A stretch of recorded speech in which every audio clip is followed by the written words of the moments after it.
citoplasma. Es las sustancias que conforman la célula, entre ellas tenemos las 5 más importantes, que es el agua, lípidos, electrolitos, proteínas y carbohidratos. El agua es el principal medio líquido que compone de un 70-85% de agua en la célula y en el cuerpo es un 60% de agua. Se puede encontrar en disolución y en suspensión. Los electrolitos, los que están en mayor cantidad son el potasio, el magnesio, el sulfato, el fosfato y el bicarbonato. Los que están en menor cantidad son el sodio, el cloruro y el calcio. Estos hacen una interrelación de fluido y hacen transmisión de impulso. Las proteínas abarcan de un 10 a un 20% de la masa celular, pueden ser estructurales y funcionales. Las estructurales tienen forma de filamentos que forman microtúbulos, conformando así el citoesqueleto para darle soporte a la célula. Las funcionales, su principal proteína son las enzimas que se encargan de catalizar las reacciones químicas de la célula. Los lípidos, entre los más abundantes tenemos los fosfolípidos y el colesterol, y en menor cantidad tenemos los triglicéridos, que también son llamados grasas neutras, y abarcan un 95% de los adipocitos. Los carbohidratos cumplen un papel nutricional celular importante.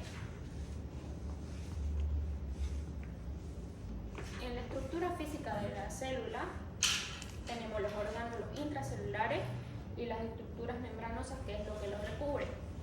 Entre ellos tenemos el núcleo, el nucleolo, los ribosomas, que están chiquitos, los ribosomas, los lisosomas, los peroxisomas, el aparato de Golgi, las mitocondrias y el retículo endoplásmico, que está el retículo endoplásmico rugoso y el liso.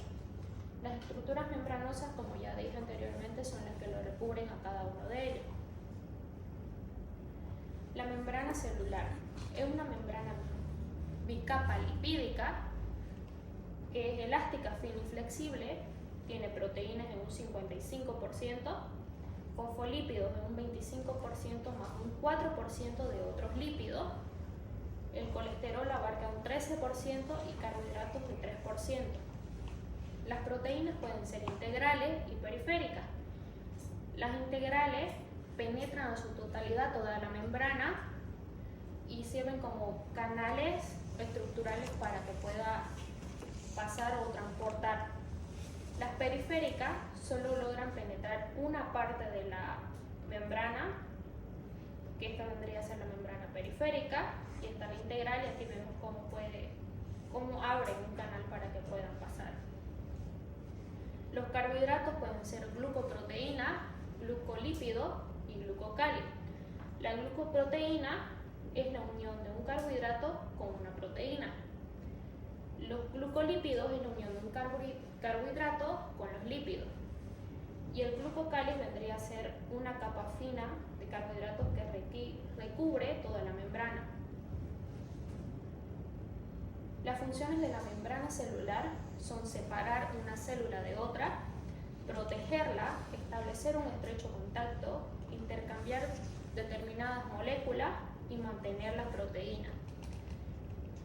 En la parte superior es hidrófila, es decir, que repele el agua, en la que está en contacto con el líquido extracelular, y inferiormente está en contacto con el líquido intracelular.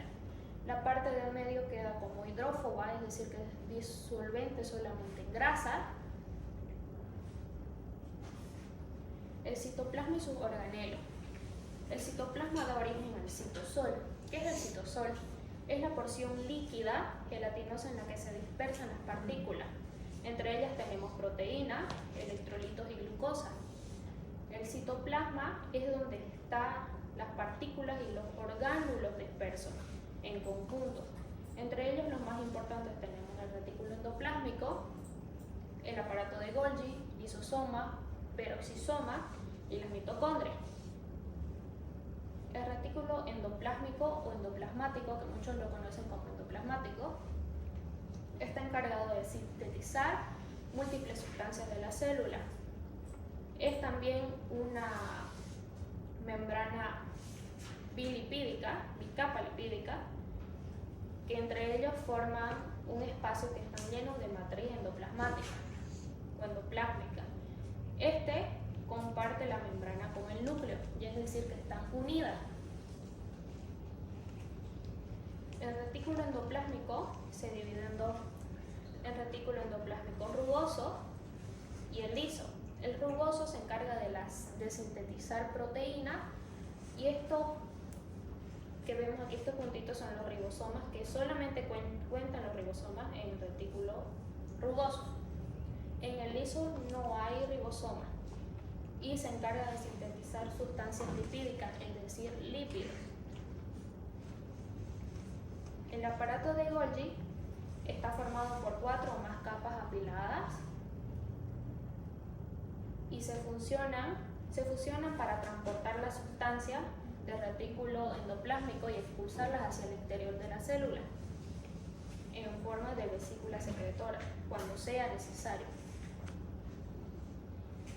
Aquí podemos ver cómo pasa del retículo endoplasmático al aparato de Golgi. Es transformada por los lisosomas a vesícula secretora. Muy bien. Muy bien, Juliana. Ya, los lisosomas. Muy bien. Es el aparato digestivo intracelular. Este va a permitir que este va a digerir ya sea estructuras dañadas, partículas del alimento digerido o sustancias no deseadas, que serían las bacterias. Y los peroxisomas, este de aquí es el que secreta oxidasa. Este lo va a oxidar. Es decir, como cuando tomamos alcohol, lo degrada para poder expulsarlo todo el alcohol. Las mitocondrias tienen una membrana externa y una membrana interna. Estas son divisiones que va a tener, y esta va a tener el citoplasma, donde va a estar el ATP, que es la energía que nosotros tenemos. El ATP o manera energética. Primero empieza con 3 radicales de fosfato, y cuando se descarga se vuelve con difosfato de adenosina, viene a ser ADP.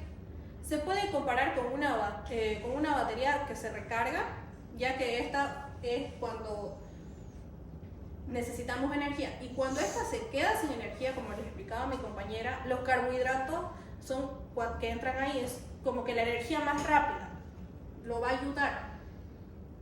Ahora el núcleo y el nucleolo. El núcleo es todo esto de aquí, más grande, va a tener ADN o los genes, y va a través de la mitosis va a replicarse para que se reproduzcan más células. En cambio el nucleolo solamente va a sintetizar y almacenar el ARN y formación de los ribosomas, que son estos puntitos chiquititos.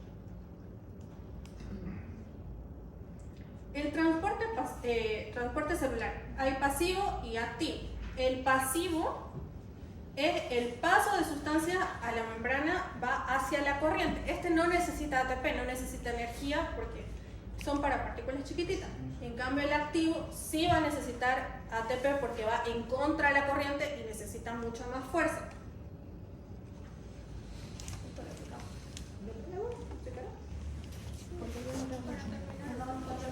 Igual puedo volver a explicar otras cosas, no pasa nada. ¿Qué pide la doctora? La endocitosis. La endocitosis es un proceso mediante el cual un proceso mediante el cual la célula toma sustancias del exterior y las ingresa dentro de ella misma cuando las necesita. Hay 2 métodos de endocitosis: pinocitosis y fagocitosis. La pinocitosis se da para partículas diminutas o muy pequeñas, y la fagocitosis se da para ingestión de partículas grandes que normalmente son dañinas. ¿Cómo es el proceso? La pinocitosis, primero la célula ubica las partículas que quiere,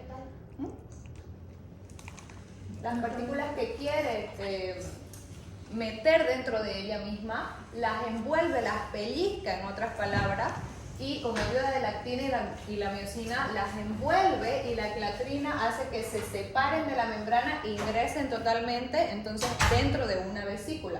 con esa vesícula ya se ve si es que ella necesita los nutrientes o si la va a terminar de aprovechar y luego la va a botar por exocitosis después.